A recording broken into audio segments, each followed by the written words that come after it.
This is Hidden Killers Week in Review. A look back at the most prolific stories of the week.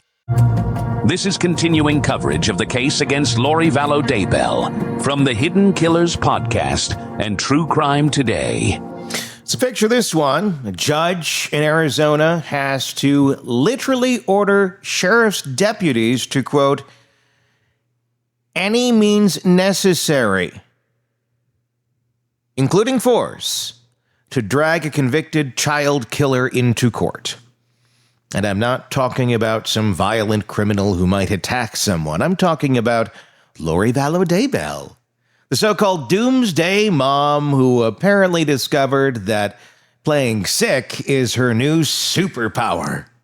Court documents filed today reveal just how far off the rails this whole thing has gone. And trust me, we're only scratching the surface of the crazy here. Let me back up for anybody who has been not exposed to Lori Vallow Daybell's magic and wonder. She's already serving 3 consecutive life sentences for murdering her 2 kids, JJ and Tylee, plus conspiring to kill her husband, Chad's first wife. Got that so far?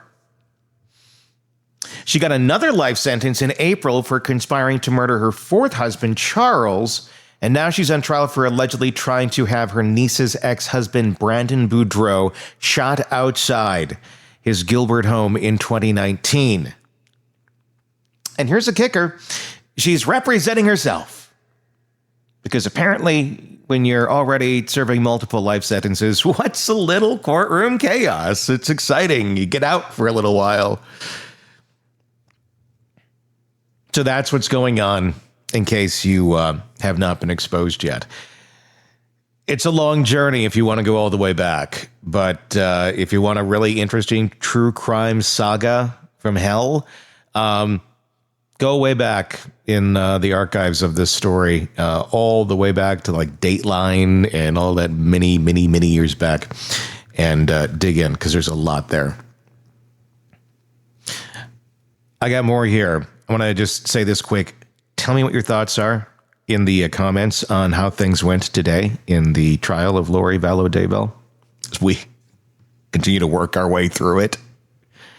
And hit subscribe too while you're thinking of it. Wherever it is you are watching or listening, please, that helps us so much. If you like the stuff, hit subscribe. We appreciate it. I appreciate it. Thank you. Okay, so the paperwork filed today shows that yesterday, June 19th, Judge Justin Brueski had to authorize the Maricopa County Sheriff's Office to basically do whatever it took to get her butt into that courtroom chair. It's coming after a week of what you can only describe as the world's most transparent manipulation tactics. She's been showing up in wheelchairs, claiming nausea, headaches, chills, basically running through the WebMD system symptom checker, kind of like it's a bingo card. Like, today, it's syphilis. Oh, God, get away. Look. Tomorrow, it's rabies. Would that be shocking if she started foaming at the mouth in court?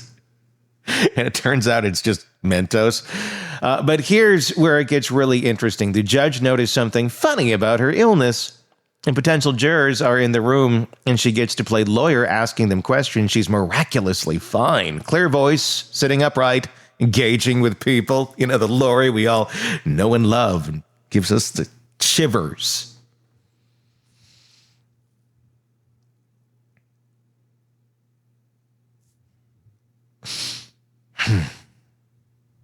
Second those jurors leave, suddenly she's at death's door again, needing a wheelchair. Can barely speak. Judge Brueski actually called her out on this pattern, basically saying, look, you seem perfectly capable when it suits you, so cut the crap. The real fireworks happened last Friday, June 6th. We're talking full courtroom meltdown here. Lori's cross-examining Brandon Boudreaux, the guy she allegedly tried to have murdered. And the judge warns her about some evidentiary issues, normal courtroom stuff, happens all the time. But Lori, she stops mid-question and tells the judge, "You don't need to yell at me." The judge says he's not yelling, and she doubles down, "Yeah, you are."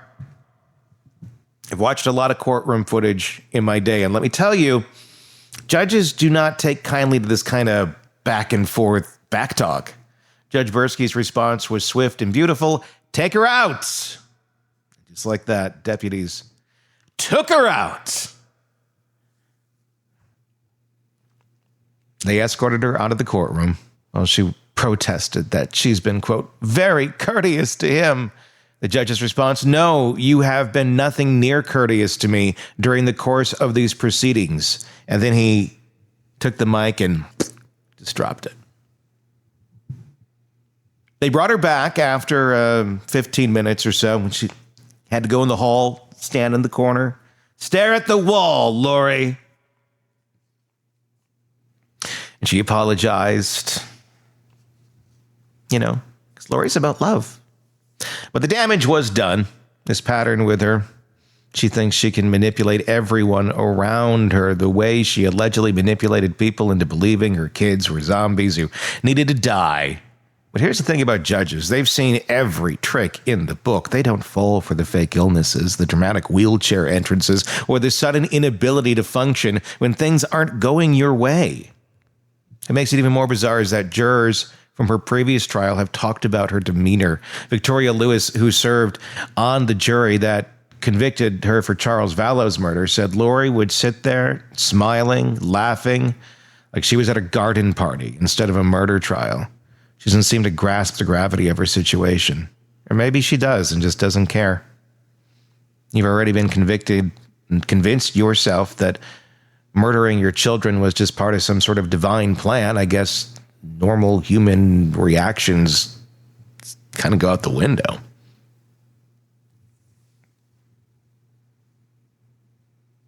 The self-representation thing is a disaster, exactly like everyone had predicted.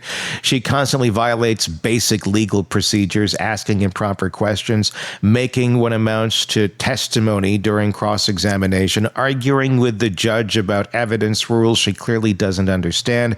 During closing arguments in her last trial, she had to be repeatedly warned about testifying instead of arguing the evidence. It's like watching someone try to perform brain surgery after reading a WikiHow guide. Her current trial is for conspiring with her brother Alex Cox to murder Brandon Boudreau. For those keeping track at home, Alex is the same brother who shot Charles Vallow and claimed self-defense. Then he conveniently died of a blood clot 5 months later, right around the time the kids went missing. Prosecutors say Lori was the puppet master, using her brother as the trigger man while she played the grieving widow. The shooting of Brandon Boudreau happened in October of 2019, right in the middle of what prosecutors are calling her killing spree period. Wouldn't it be fun to have one of those in your life? Oh, that was back in my killing spree period. I'm sorry, Judge. I grew out of that a long time ago. Please. It was eons ago. What is an eon anyway? When people say, "Oh, it's eons ago." Like a couple is two. What is an eon?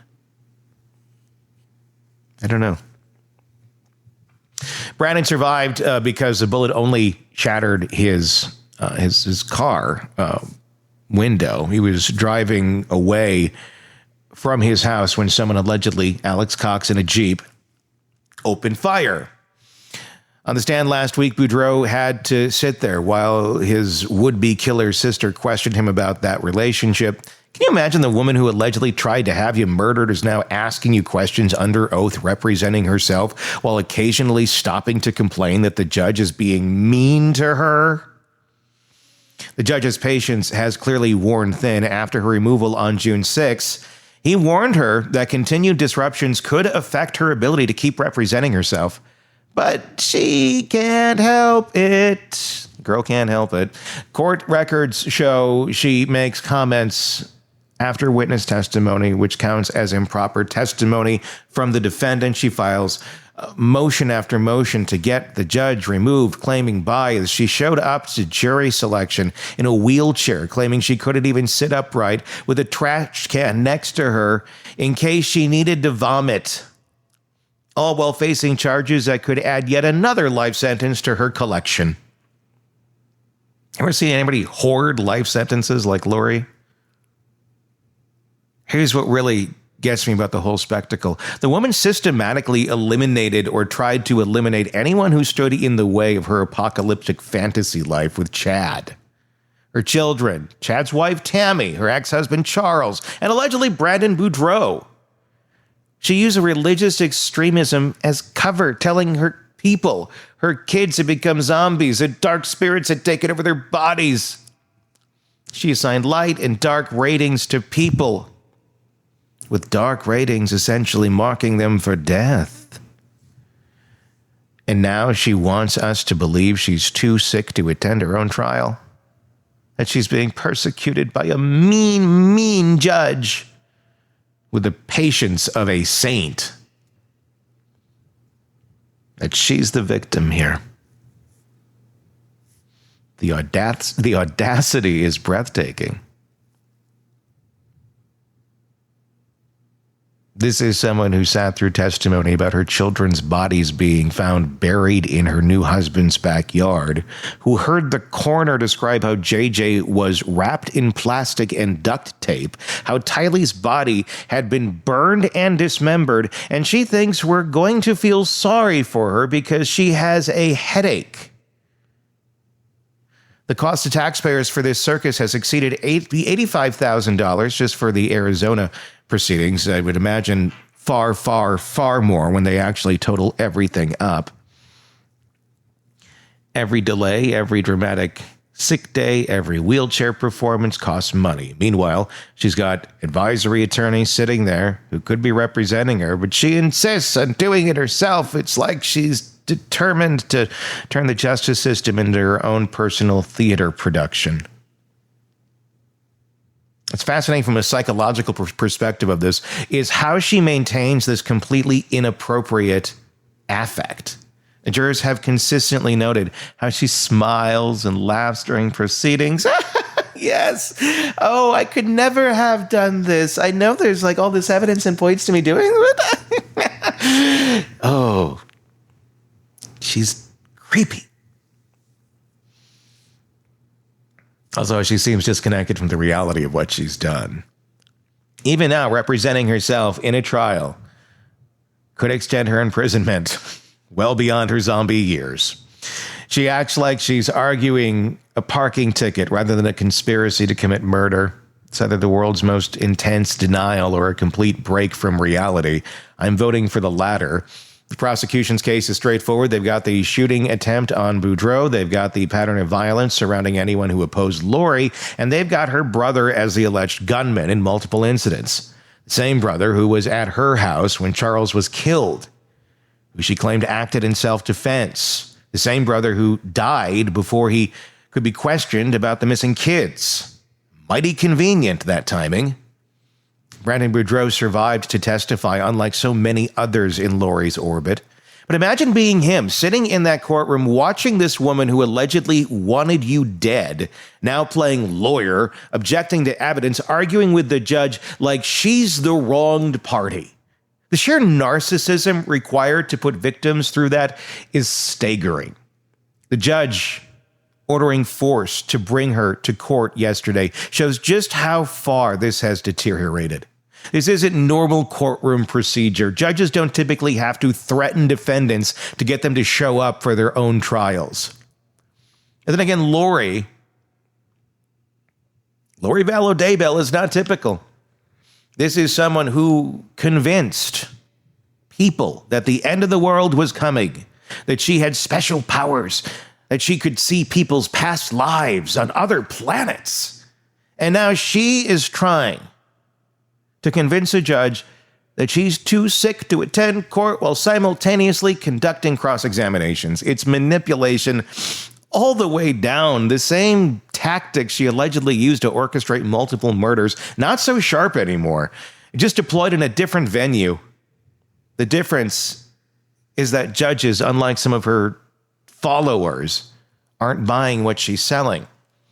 The trial continues this week, assuming they can keep dragging her into court. More witnesses will testify about the attempted murder of Brandon Boudreau. More evidence will pile up, and Lori will probably keep playing sick, keep arguing with the judge, keep acting like she's the victim in all of this, because in her mind, she probably is.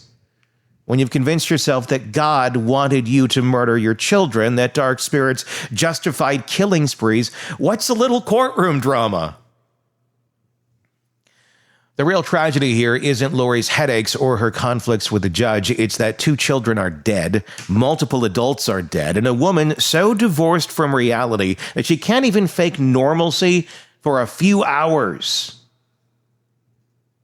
who's conducting her own defense. The system is bending over backwards to give her a fair trial, even authorizing force when necessary to ensure that she shows up, because that's what justice looks like, even for someone who showed no justice or mercy to her own children. As the trial launches toward its conclusion, one thing becomes clear: Lori Vallow Daybell isn't just representing herself in court. She's showing us exactly who she is, again, a manipulator who will use any tactic, any performance, any lie to avoid accountability. The wheelchair, the illness, the arguments with the judge. It's all part of the same pattern. Led to multiple deaths. Maybe she'll show up as a furry tomorrow. That would be kind of fun. The only difference is that this time the audience is not buying it, the judge is seeing through it, the prosecution sees through it, and most importantly, the jury will see through it.